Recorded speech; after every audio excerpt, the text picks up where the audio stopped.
So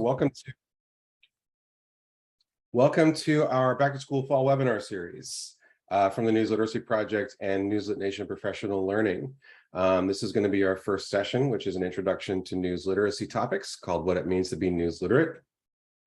We are grateful for the support of the Knight Foundation for providing the funding for us to be able to produce this webinar series for you. So everyone is able to register free of charge and to also help us support the things that we're doing here at the News Literacy Project.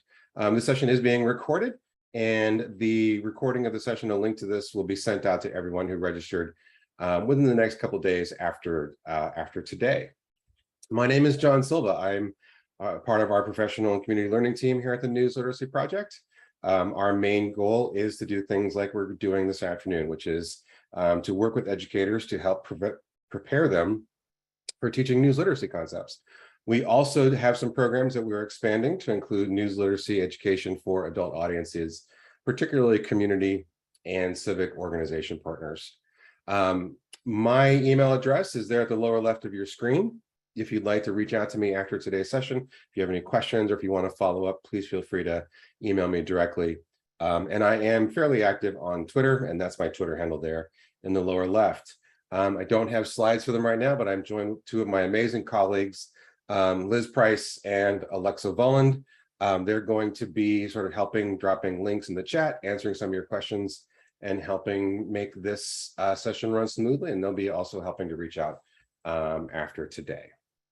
We are a national, nonpartisan, nonprofit organization here at the News Literacy Project, and we are approaching our 15th year, where we are trying to build a national movement centered around news literacy and the skills and habits and concepts that need to be learned and practiced, so that we can all be active, informed, and engaged participants in the civic life of our communities. You can learn more about us at our website at newslit.org. We have a wealth of resources for educators, including our Newslit Nation Educator Network and a number of other things. You can check that out on our website. One of the most important principles that drives our work is that we believe that news literacy isn't something that's nice to do if you can get around to.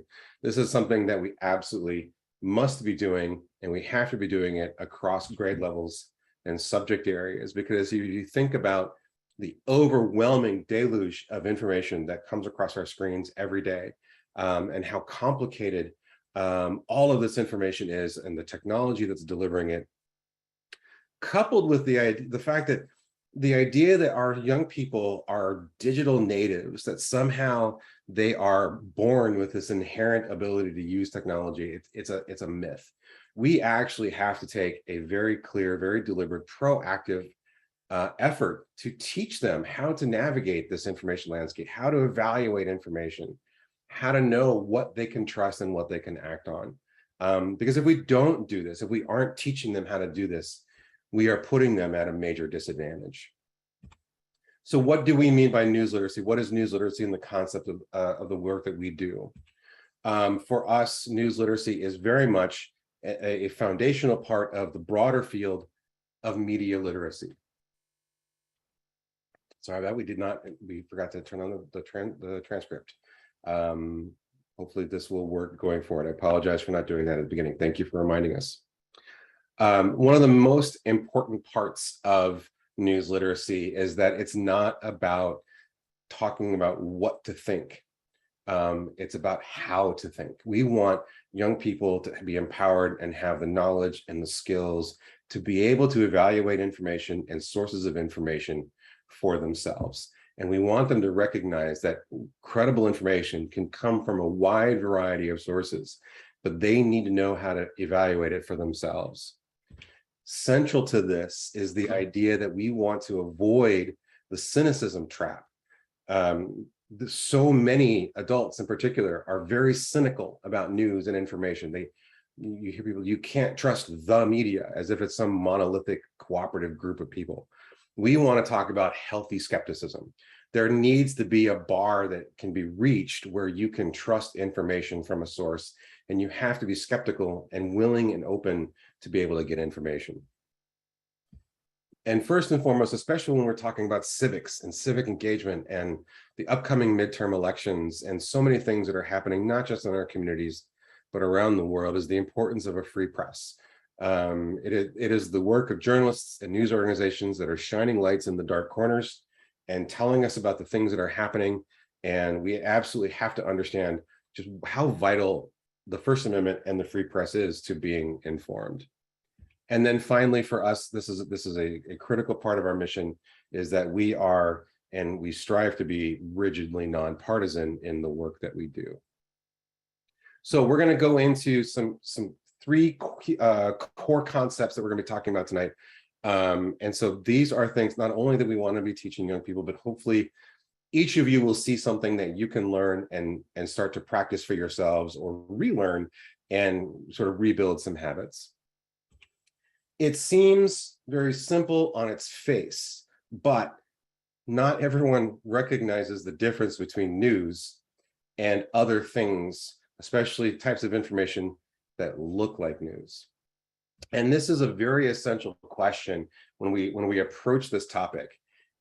When we see something, when we get a piece of information, this is probably one of the most important questions we can ask. When someone shares something with us or we see something on our social media feed, am I being informed, or is this trying to influence me in some way? And the reality is, most of the information that we see coming across, especially on our social media feeds, is about influence in some way. It's not trying to tell us things like who, what, where, and when. It's like opinion pieces and trying to sell us things. And so I'm going to talk about some of these in particular. But to get started, what we have to be able to first do is try to define what exactly is news. So I'm going to ask you to take out your phones if you don't mind. We're going to try this. This is a new tool that we're going to be using. I just want you each, if you can, use the QR code and define news using just 3 words. If you don't want to take out your phone, you can go ahead and maybe just drop it in the chat. I want you to try to think about, like, how would you define news, and try to keep it to 3 words, and we'll see how well this tool works.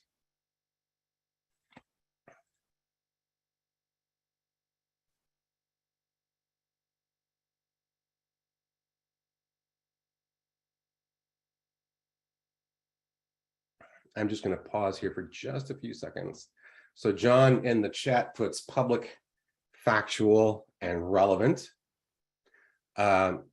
Eloisa, current, relevant, and reliable. So we get relevant now has popped up twice. And we have our word cloud here forming. We've got some things that are coming up that are facts, informative. An important word here, objective. We'll be talking about that in a future session. So we can see some things that are coming at facts being one of the most important here in the middle. Timely and let's see, what trustworthy. So cool. We're seeing some important trends, but still very at the center of all of this remains facts, right? So I'm just going to let this word cloud sort of continue to build while we think about this. But I want you to really look at these words as they're popping up on this word cloud, and just sort of see just how important that word, the facts, is in the middle. Okay, so here's how we define this. And this is in our resources when students are using our resources, is that news is something that informs us, right? Again, informing versus influencing, but it's about being fair and impartial reporting. Now, a lot of us came up probably with very similar definitions, right? That word, the facts being the center of this is really important. So we need to start here with this understanding that this is what news is. News is informing us. It's telling us the facts, right? It's fair, impartial, verified reporting, right? Journalists are verifying what they're reporting to us. But when we go a little bit deeper, we also recognize that news articles follow some similar structures, right? Now, here's where some English teachers would probably have a lot of fun with talking about vocabulary and things like sentence structure and the types of words that are used, the voice of the writing. News is also, this is where it gets a little tricky. News is also the absence of some very important things. News articles don't use superlatives or sarcasm or insults or things, right? News is about that factual reporting. It's telling us what's happened, what they know and how they know. And so we want to be able to recognize news has a very important structure. And then as you go even further in, the way they do this is governed by these standards. We call them the standards of quality journalism. And once you go deeper into sort of understanding how journalism works, this is something that kind of help guide this. But this initial part really isn't so much about these standards as it is recognizing the difference between news, being able to identify what news is, and other things, because there's a lot of information out there that on its face looks like news, but it's actually something else entirely. And this is where we're going to get into that influence piece, right? One of the most common things that adults often conflate with news is opinion pieces. So much of our news landscape, especially when we talk about the national 24-hour news channels, the overwhelming majority of the content that we see is actually not news, it's opinion pieces. It's about trying to persuade us to certain perspectives and points of view about current events. But they're often interspersed within these news reports and they're on news channels. So we seem to have this habit of just calling everything news because it's on a news program. But recognizing the difference between news and opinion is a really critical first step, because they have very different purposes. And again, at first glance, we may not recognize when something is actually a news piece, such as the example on the left from the Washington Post. This is about the recent Supreme Court decision. This is a news article that's written trying to inform us about what happened, what was in the decision, how did the court get there, what's going on with this decision. It's about the facts, it's about reporting. But then there's also this perspective piece, also from the Washington Post Twitter account. It's labeled with perspective, but the language of this and the purpose of this is about persuading us. It's an opinion piece. Fortunately, with most reputable news organizations, opinion pieces are clearly labeled. They say opinion or commentary, or in this case, perspective. But sometimes it's not. We can see things that otherwise might look like a news article, but looking at the language is really important here to try to recognize, am I being informed? Such as the story about the Gap CEO from the Wall Street Journal. This is a news piece about the Gap. But from CNN Business, this is an opinion piece, and you can see the key difference here is the language of the headline. And then when we go a little bit deeper into looking some of these opinions, when we talk about this commentary, we want to talk about the differences about opinion pieces and commentary that's structured around argumentation and using evidence to back up claims. Because the reality is also that there is a line that gets crossed when things stop being opinion-based, based on logic and evidence and rhetoric, and we get into propaganda. We get into information that's trying to provoke us, usually through either false information, taking things out of context, cherry-picking information, and about emotional manipulation. This is a really important distinction because there is a great deal of propaganda out there. But we don't always recognize it as such, because sometimes we tend to have a more classical idea of propaganda, thinking about it from the historical perspective of like World War II propaganda posters and such.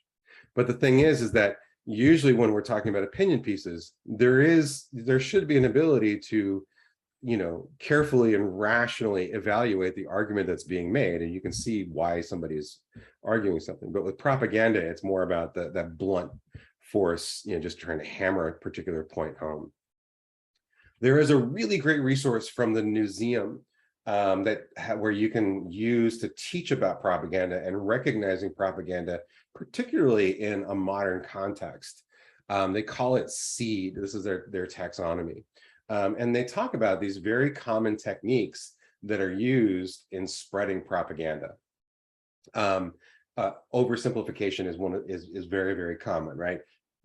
Making something that is otherwise a very complex, nuanced topic and distilling it down into a very simple, binary choice.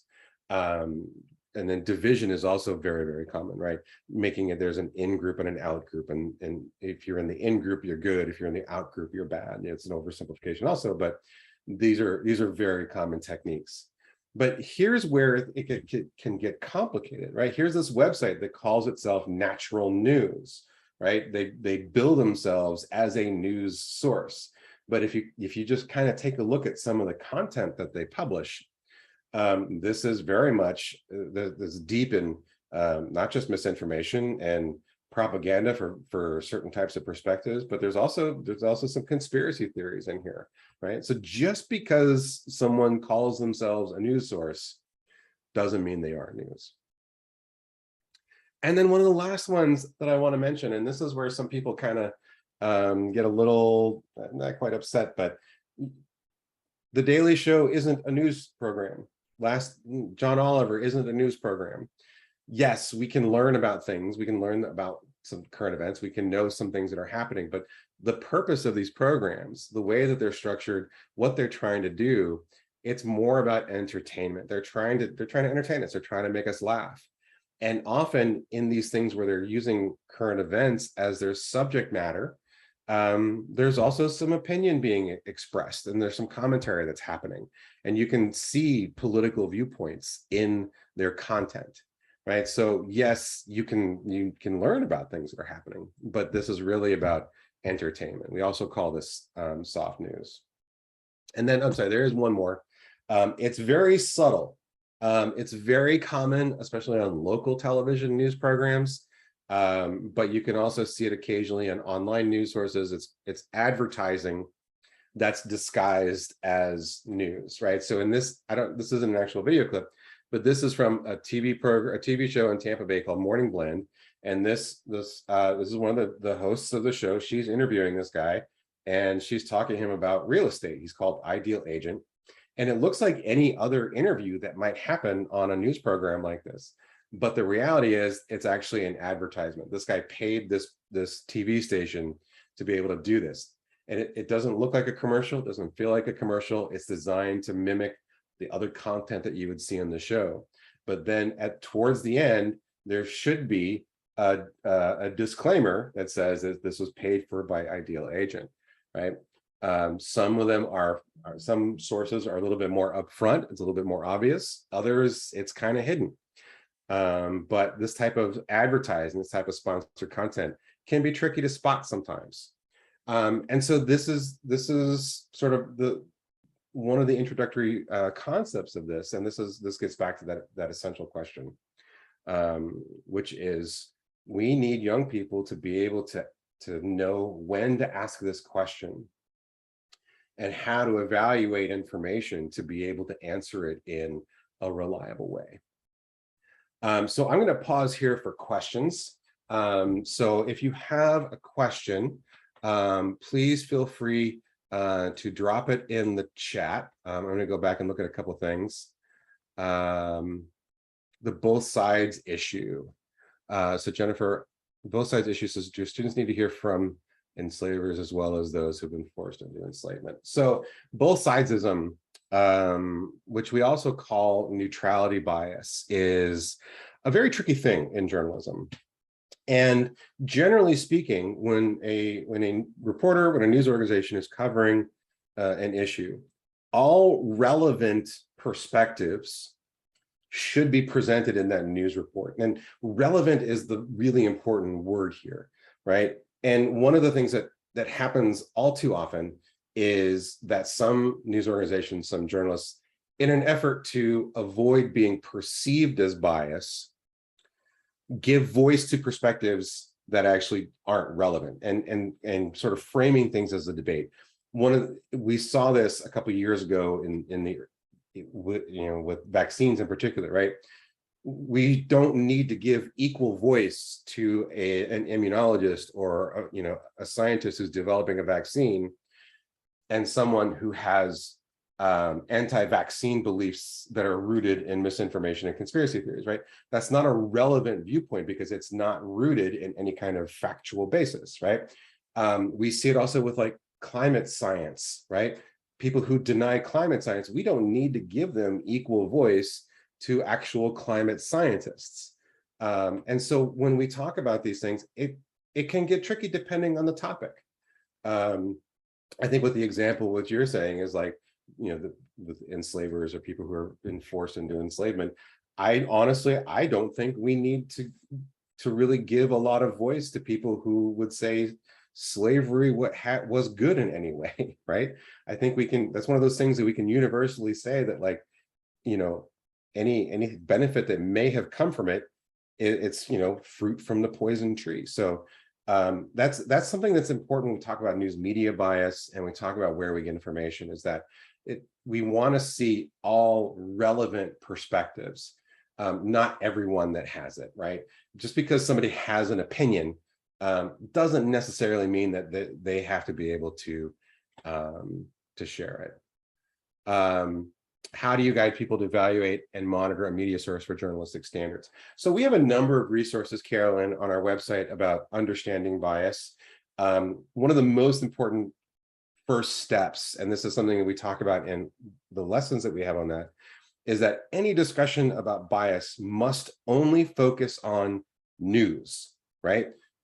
Any conversations about bias on something other than news, like opinion pieces, it's kind of pointless, because opinion pieces by their very nature are supposed to be biased.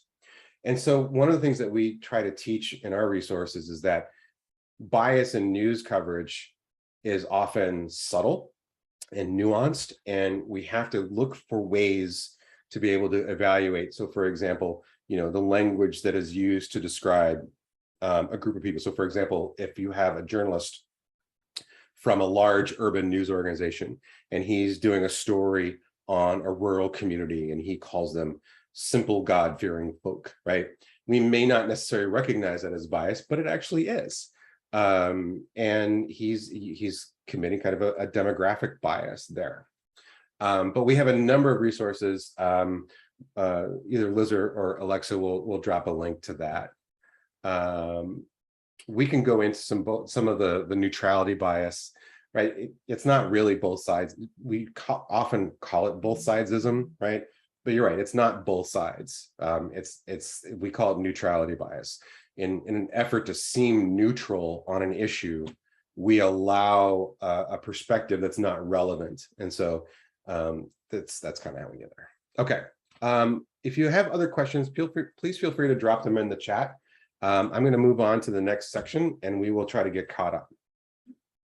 So the first section is about recognizing news, being able to recognize information that's informing us in a way that's fair and accurate. We also want young people to be able to recognize misinformation. And so one of the first things I want to do here is I want you to think about what is misinformation. And we're going to do another little Mentimeter word cloud here. This is a different code. So can you take a minute, and how would you define misinformation? And I will share our definition once we get a few answers.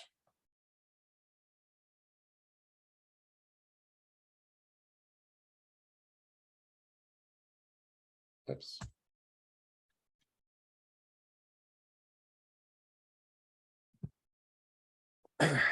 Okay, here we go. We got some shady. I like that one. That's a good word. Lies. Lies is kind of prominent. Incomplete. I like that one. Purposely misleading. Okay. This is our first time using this Mentimeter word cloud, and I have to admit that I'm really kind of liking how it's working.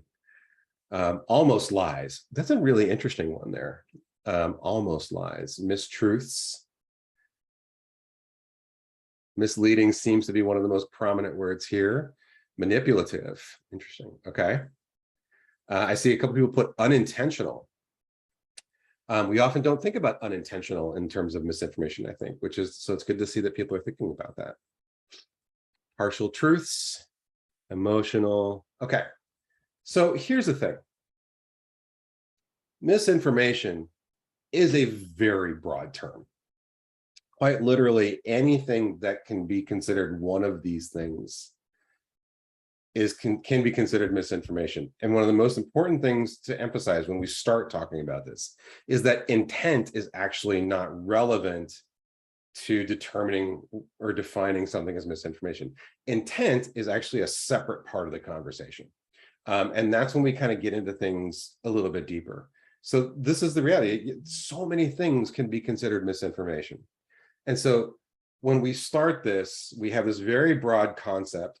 And when we start to teach it to young people, we need to figure out how to narrow it down and get to be a little more specific. Making this very challenging is the fact that the term misinformation itself has become weaponized and politicized, much like the term fake news was during and after the 2016 presidential election. People are using the term misinformation not to say something isn't true or isn't factual. They're using it to say, I don't like that. I don't agree with that. It makes me look bad, right? And so this is what makes the discussions about misinformation that much more complicated, is that so many people are making it more complicated. So when we talk to young people, we need to get to a very accurate and detailed vocabulary to talk about misinformation in a more specific way. One of the first is that we're going to talk about intent, we need to talk about disinformation. So if misinformation is very broad and intent isn't relevant, disinformation is different, because disinformation is deliberately and knowingly false. Someone who is creating and spreading disinformation, they know it's not true, but they're sharing it because they want people to think that it is. We tend to generally think that disinformation usually comes from state sources, right? There's been a lot of discussions about disinformation coming out of Russia, right? Particularly around the ongoing war in Ukraine. But disinformation can actually come from almost anywhere. And so it's very important to recognize this distinction in particular. And so we also want to be able to talk about common types of misinformation, because there are some very important differences between what misinformation actually looks like when it comes across our social media feeds in particular. And so in our resources, we've developed a taxonomy of 5 types of misinformation. Now, 4 of them are based on their characteristics, how they are unique from one another without regard to intent. The last one, which is satire, I'll go into a little bit more detail when I get there. That's the only one that actually has intent behind it. So one of the most common types of misinformation that we see, and it's one of the easiest probably to make, is manipulated content. Simply put, when someone photoshops an image to change a part of it, that's manipulated content misinformation. And so here's an image that went viral several months ago, claiming that Ukrainian President Zelensky was showing this jersey with a swastika on it, right? Now, one of the things about misinformation is that it's usually about emotional manipulation. So we see this, we don't really think about it, we're reacting through that emotional response. One of the things that we have to teach, that healthy skepticism, right? That healthy skepticism is, would the president of Ukraine really be holding a jersey with a swastika on it, right? He wasn't. He had this jersey that was posted on his Instagram account from the Ukrainian national team. And so they changed it. So manipulated content is very, very common. It happens a lot, in particular with like shirts and signs. Any kind of flat surface is very easy to manipulate. Videos can also be manipulated. There have been a few examples where videos were slowed down to make it sound like people were drunk. There have been videos where the audio is changed so it sounds like somebody said something when they didn't. There's a number of examples out there. So there's a lot of ways that things can be manipulated. Early on in the Russian invasion of Ukraine, this video went viral, claiming to be about the Ghost of Kiev. There's no audio to this, but this claims to be this heroic Ukrainian Air Force pilot and his older MiG-29 shooting down advanced Russian jets. It's a real video from a computer program. This is from basically a flight simulation computer game, but somebody put it out on social media as if it was authentic, and that's what we call false context. So when you have something that's authentic, but you change its context in some way to create false information, it's very easy to do, happens a lot. And it's, again, it's about, it's about an emotional reaction. So false context, also very common. What we used to call fake news, we now refer to as fabricated content. We use this term now because of how politicized the term fake news is. But basically, when you have a source that is completely made up, but it's designed to look as it's from an authentic source, you have fabricated content. So for example, this is from a site called Real Raw News. Real Raw News is neither real nor news. It's completely made up content, very politicized, heavily into propaganda, fairly right-wing for the most part. But when you have something like this that's entirely made up, now the one thing that's actually authentic, this is a real image that was taken from the White House, but it's actually has nothing to do with the news story. So fabricated content is where you have it's entirely made up, but they're trying to make it look like it's from an authentic source. Now, the last one that's about its characteristics is called imposter content. J.K. Rowling did not tweet this, but it looks like she did, right? This was not a real tweet. It was made from an app that you can use to make fake tweets. There's lots of them out there, lots of websites. You can make all sorts of fake social media posts. But somebody created this to make it look like J.K. Rowling had said this, but she didn't. And that's what we call this imposter content. What makes this distinct from fabricated content is that it's designed to look like it's from a notable source. In this case, obviously J.K. Rowling, one of the most famous authors around today. You can see fake tweets or fake posts like this from politicians, from corporations, anything that could be notable or well known. And if they're using that sort of notoriety to make us think it's authentic, that's imposter content. So let's talk a minute about satire. So satire is a little tricky because most of us can generally define satire, right? We know that it's usually about commentary. We know that it's generally uses humor and hyperbole to try to criticize a person or a position or a group. And it's usually about mockery, right? There's a lot of well-known sources out there. When we talk about satire in the context of misinformation, we're not really talking about whether or not something is satire. What we need to be talking about is how satire can be used as or can become other types of misinformation.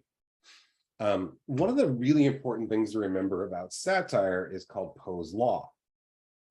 If you're not familiar with Poe's law, basically, when you have, if somebody has an extreme belief, like an extreme viewpoint, and somebody makes fun of that viewpoint or parodies it, makes fun of it in some way, it's very easy for that person to think that it's authentic, right? So the more extreme your belief, the less likely you are to recognize when something is being parodied. And this is difficult because a lot of satire sources will cover these very divisive issues, right? So this is an example that's been going on about the Babylon Bee in particular. So the Babylon Bee posted this article on Twitter back in March. And as a result, Twitter actually suspended their Twitter account. They said they can't have it back until they delete this tweet. The Babylon Bee refuses to delete the tweet. So there's a lot of philosophical things that are happening about this action in particular. But the thing is, like, this isn't necessarily strictly misinformation, but here's where things kind of go off the rails with satire. So this was from back in May. So this is a relatively minor news story. Nintendo announced that the public investment fund from the Kingdom of Saudi Arabia had purchased a 5% stake in the Nintendo Corporation. And, you know, news groups, news sources that were focused particularly on gaming and technology and things, they did report it in a few places, right? But then right after the news story came out, Hard Drive magazine posted this, saying that as a result of that investment, Nintendo said that players would no longer be able to use female characters in Mario Kart, right? Thing is, Hard Drive magazine, most people have probably, a lot of people have never heard of it. But the reality is Hard Drive magazine is actually a satirical website. Now, this connected to some people who have some very strong beliefs about some very important issues. But if you look at their account, there's nothing either on their Twitter account or on their website that actually says that they're satire. Yes, the hints are there, but it's not clearly labeled. And so this goes back to Poe's law, right? People can take things out of context and not recognize it as satire. And then as a result, they can post all sorts of things in response to the original satire, not recognizing it. So, this is an example where somebody uses it about a criticism of Elon Musk and his potential takeover of Twitter. And then there's people who have these beliefs and, some of the things that the government of Saudi Arabia has been accused of. And so this is where things become difficult, is that satire can very easily be manipulative to the point where people think it's authentic, and they act on it as a result. So in particular, we want young people to be able to recognize generally what satire is, but recognize that satire can be used to manipulate us into believing something is true when it's not. Next week, session 2 on the 24th, we're going to have a much deeper dive into the field of misinformation. We'll review these examples a little bit again and some of the types, but we're also going to go into much more detail about the ways that misinformation can be used to manipulate us emotionally or cognitively, looking at the ways that these things can manipulate us to believe something is true and it's not. And then we'll also be exploring kind of the landscape of people who create it and share it, and some of the different motivations behind that. So this part is sort of the introduction to what misinformation is and what it looks like. And then we'll have this deeper dive next week in session 2. All right, so I'm going to pause here again for questions before I kind of go into the last section. Yes, a modest proposal, one of the classics of historical satire.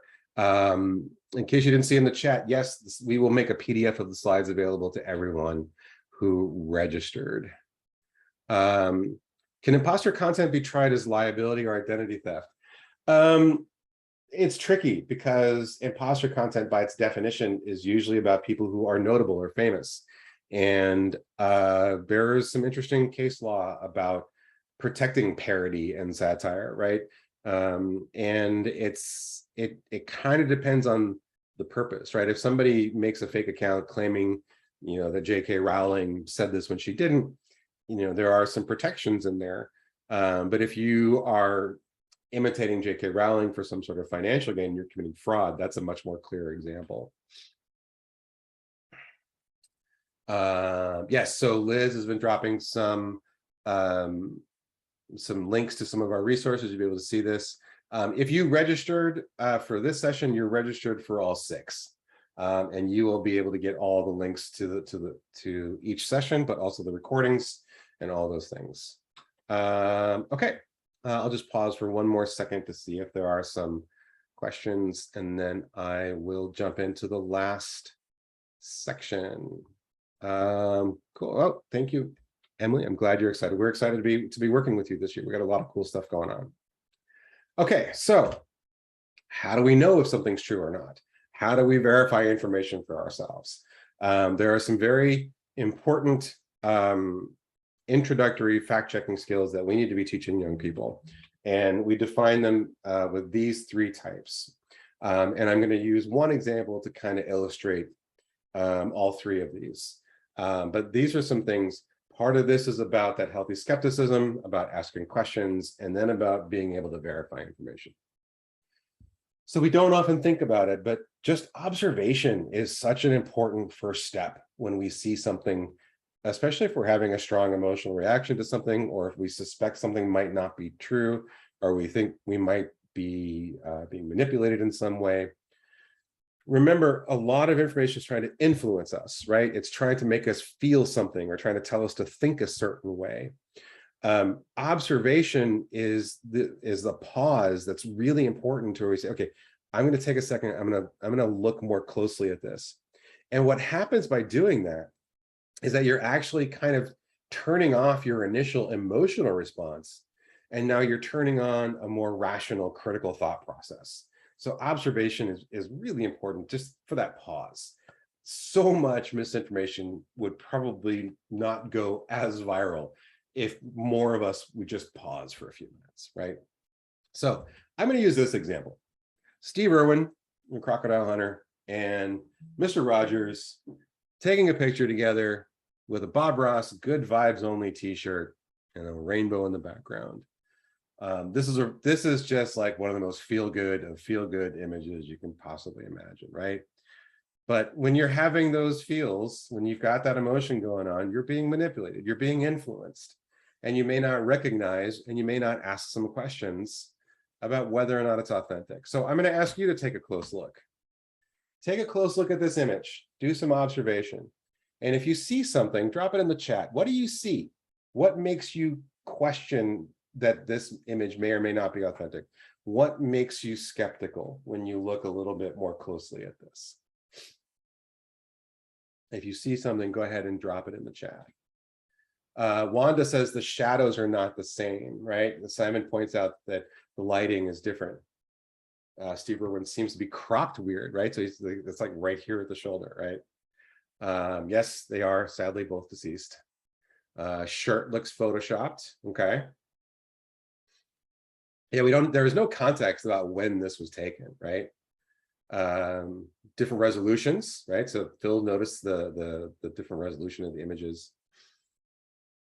Hair going a different direction, that's a good one. Hand weirdly shaped, okay. Right, so now when you see one thing, your skepticism has you look a little bit more closely, right?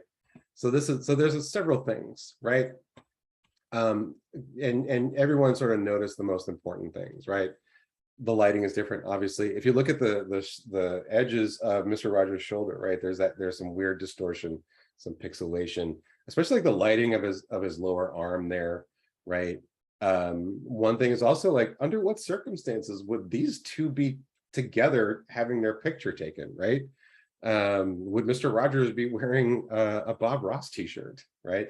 So just for that simple observation makes us have a lot of questions. So the next thing that we can do after that, if we really want to know, if we want to verify this, is we call this Googling like a pro.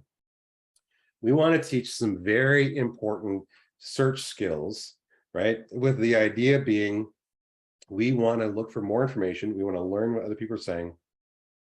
See if there are some fact checks, and we want to learn for ourselves if something is accurate. Now, we have a really great resource that you can use. Now, librarians, I know a lot of you are going to look at this and say, I have been talking about this for years. Yes, you have. We love the work that you've been doing, but unfortunately, some of these tools, some of these skills aren't necessarily making it to all the kids. So we need to make more of an effort to really teach some of these search skills, right? Just like Boolean operations, or using quotation marks to search for an exact phrase, right? We worked with Cindy Otis. I don't know if you know her work. She has a book out called True or False, a CIA analyst guide to spotting fake news. She's an amazing resource. She's got a great Twitter account. I really highly recommend following her, but she helped us really put this together. You can download this from our website and you can use it. But here's how I Googled like a pro. I put what I thought were the most relevant details from the image into Google, right? Just the two men and Bob Ross shirt. And then here's what came up. So first was like, I got this collage of images. Now, most of what I saw actually didn't seem to be all that useful, just other examples, but there was one put together there that actually does give me a hint that it may not be authentic. And then the first two search results are fact checks, one from USA Today, one from Reuters, right? I don't want to just click on the first thing that pops up. I want to exercise a little bit of restraint when I'm looking through my search results. And I scroll down a little bit more. There's another one from Snopes, and then another one from Check Your Facts. So all the first results are fact checks. But then, Google is an algorithm, right? Google's a search algorithm. It's trying to be helpful. It's trying to give me all the things that I think might be relevant.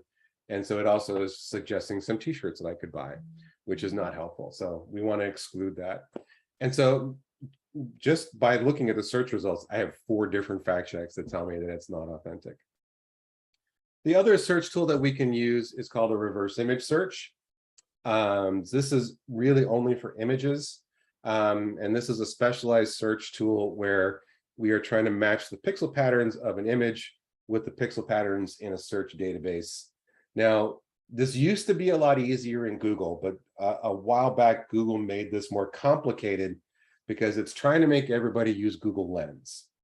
And with Chrome being one of the most common browsers, I will show you this, but basically you right click on it, on the image, the menu pops up, it says, here it says search with Google Lens.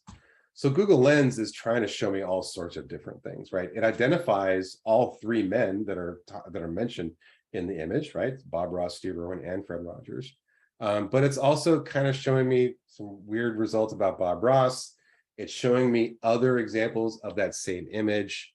Only one of the sort of directs to a fact check. But if you scroll down in your Google Lens results, you do get a thing that says retry with Google Images, and it will go back to the classic tool. And again, this is what Google came up with. Same fact checks. The first 2 are fact checks, but then it's all the other results are just giving me other social media posts with the same altered image. So this is where we want to teach young people to be careful. Don't just click randomly. Look at your search results and be deliberate about what you pick. And so this is the reality. They did not. This is a manipulated content misinformation. Mr. Rogers was originally wearing a David's tomato sauce shirt. It was originally posted to that company's Instagram account. There was no rainbow behind him, and the original image of Steve Irwin was actually he was posing with his father. But one thing that's not readily noticeable in this is that actual image is actually flipped.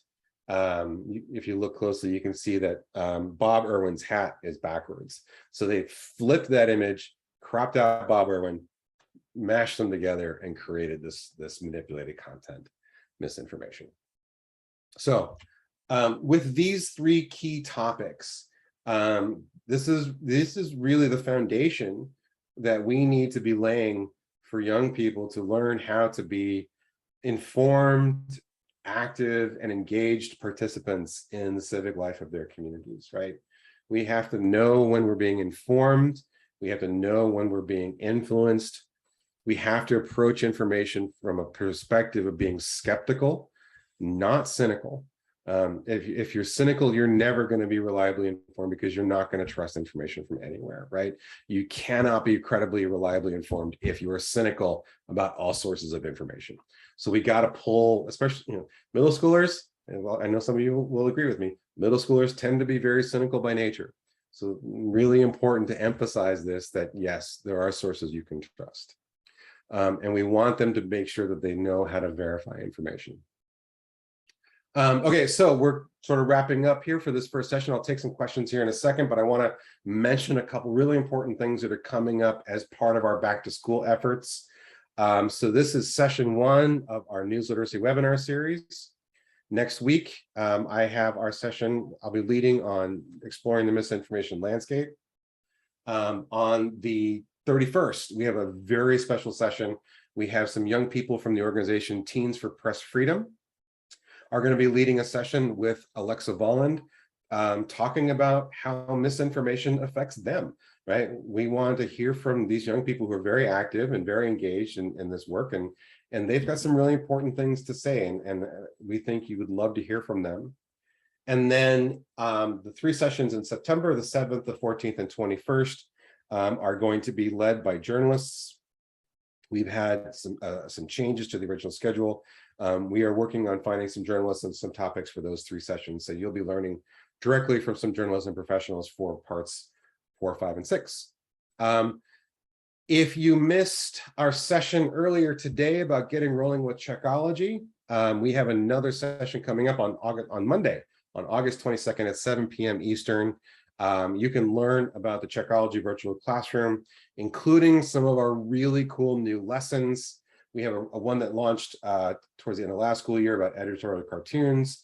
We have some things about science that are coming up. We have some really awesome new content on the Checkology platform. And then in between, so this is actually tomorrow, we have an EdWeb webinar with some of our news literacy ambassadors. They're going to be talking about building strong digital citizens. They're going to be talking about some of the things that these educators, our news literacy ambassadors, have been doing specifically around digital citizenship and using news literacy to empower that.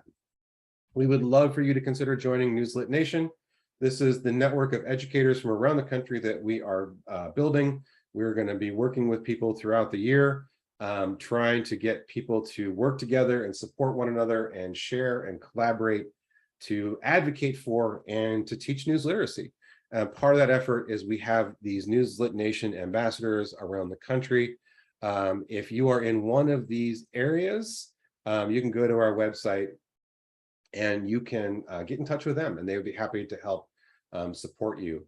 And we are actually in the process of bringing on some new ambassadors this year, so there'll be some cool things. So that brings us towards the end. So while I take a look at questions, your feedback is vital to the work that we do. We want to know what you think.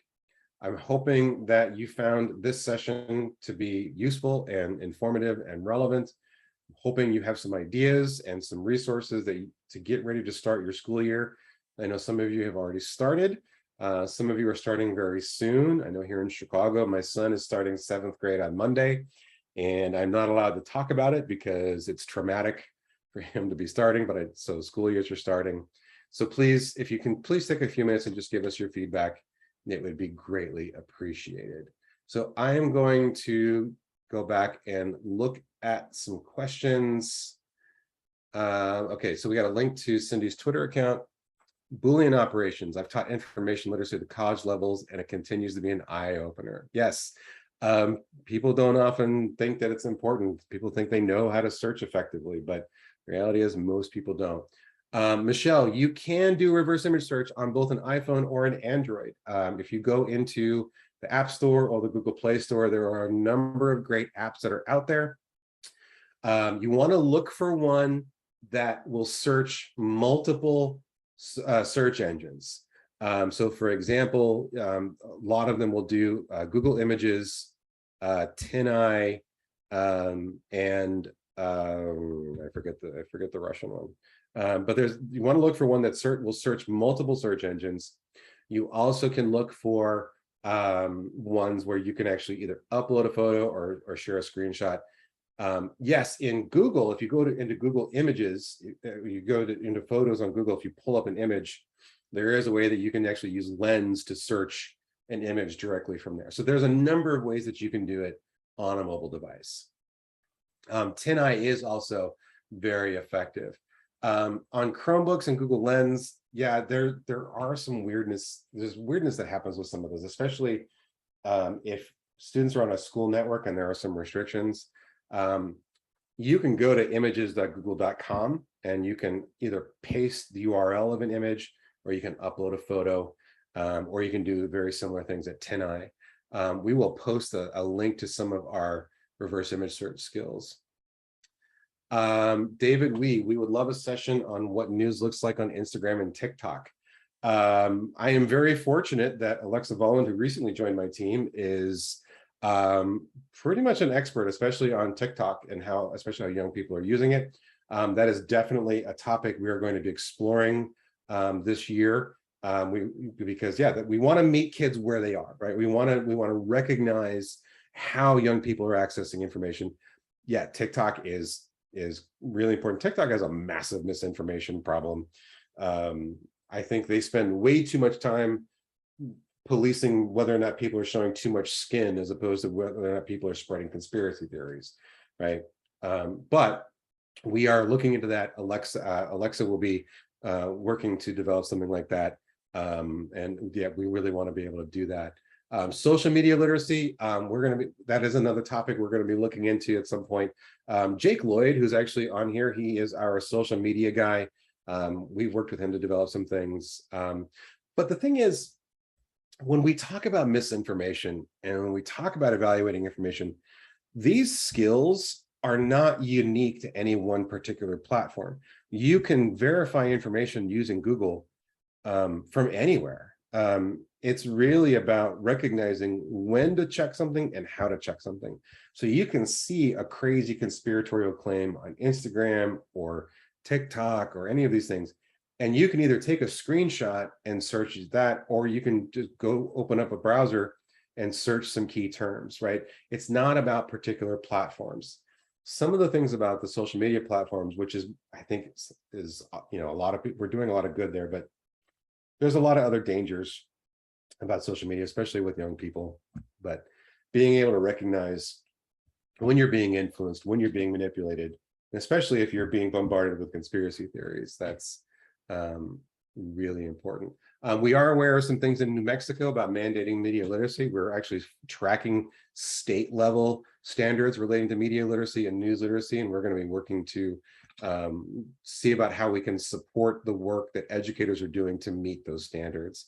So our colleague Shaylin Farnsworth and Brittany and Aaron, they are working on outreach specifically related to state level things. So you should, if you follow us on Newslet Nation, you'll be able to learn quite a bit about some of the things that they're going to be doing with state level things. Laura has dropped a link to LibGuides. Very cool. Thank you for sharing that. Let's see what else we got. Thanks, Jake, for dropping the link to Teens for Press Freedom. Okay, so I am going to start to wind down here. We don't have any additional content for this session. I will stay on for a few more minutes to see if there are some additional questions. You're very welcome, Miriam and Ashley. Thank you so much for joining us. I know things are really busy as you're getting ready for the school year. We really appreciate you taking the time. On behalf of my team, Liz, Alexa, and myself, and as well as all of our colleagues in our educator engagement group and Newslet Nation, thank you for the work that you're doing. We know it is not an easy time to be an educator, but if you're trying to do this work, if you're trying to integrate news literacy into your curriculum, we are here to support you. So please reach out to us, follow us on social media, join Newslet Nation. We are here to support you. We want to work with you. We want to make sure you're able to do this because we can all see just how important this work is, especially with the midterm elections coming up. And if you are worried about adults in your life, if you are worried about some of the adults in your life that have some beliefs that are rooted in misinformation, if they don't quite know how to trust things, we also will be having some programming for adults, for adult audiences. We are in the process of developing election misinformation resources. My team is also going to be working on that. So if you want to share some things for especially adults in your life, if you have, we always blame the crazy uncle. Let's blame the crazy cousin this time. If you have some, we have some resources coming out for adults as well. So thank you very much for joining us this afternoon. We really appreciate your time. The recording will be made available in the next couple of days. You will see an email from us with a link to the recording. There will be a link also to the survey if you didn't get a chance to fill it out. There will also be the copy of the slides, as well as just a wealth of other links. So thank you very much for your time. Have a wonderful school year, and hopefully we will be in touch throughout the year. Enjoy the rest of your evening, and hopefully you'll be able to join us for our other sessions.